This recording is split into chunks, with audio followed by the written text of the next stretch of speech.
Some people look strong even when they are doing nothing. Their arms look solid when they reach for a door handle. Their sleeves sit tighter. Their triceps don't disappear when their arm relaxes. That kind of arm development changes how you are seen. It gives off a quiet signal of strength and capability. But most people never reach that look, not because they lack effort, but because they train their arms without purpose. They chase weight instead of tension. They swing, rush, and rely on momentum. The muscles feel tired, yet nothing changes visually. Real arm growth comes from control, patience, and choosing movements that actually challenge the muscle instead of the ego. Let's start with the biceps. This is the muscle everyone wants to grow first, and that's exactly why it's trained the worst. Heavy weights, loose form, and forward-drifting elbows turn curls into a full-body movement instead of a biceps exercise. If you cannot keep the weight under control, the muscle is not receiving consistent tension. Growth comes from stretch, load, and slow movement over time. One of the most effective ways to train biceps is from a stretched position. When your arm hangs slightly behind your body, the biceps are already under tension before the rep even begins. From there, the goal is simple.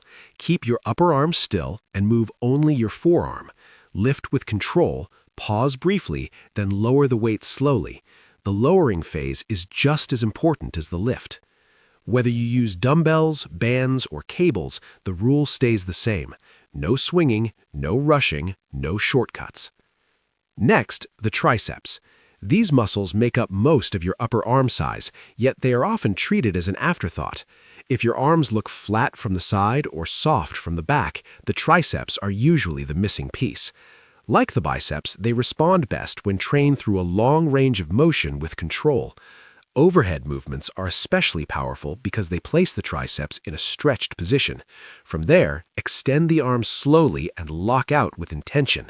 Elbows should stay fixed, not flaring outward or drifting around.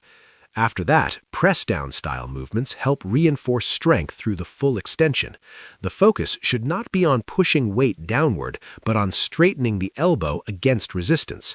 When trained properly, triceps add thickness and sharpness that changes how your arms look even in loose clothing. Now, the forearms. These are what make arms look strong outside the gym. Without them, even large upper arms can appear unfinished. Forearms grow best from time under tension and grip demand, not from rushed, sloppy reps.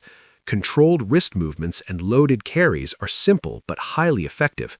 Holding heavy objects for time builds size and density in a way curls alone cannot. Consistency matters more than intensity here.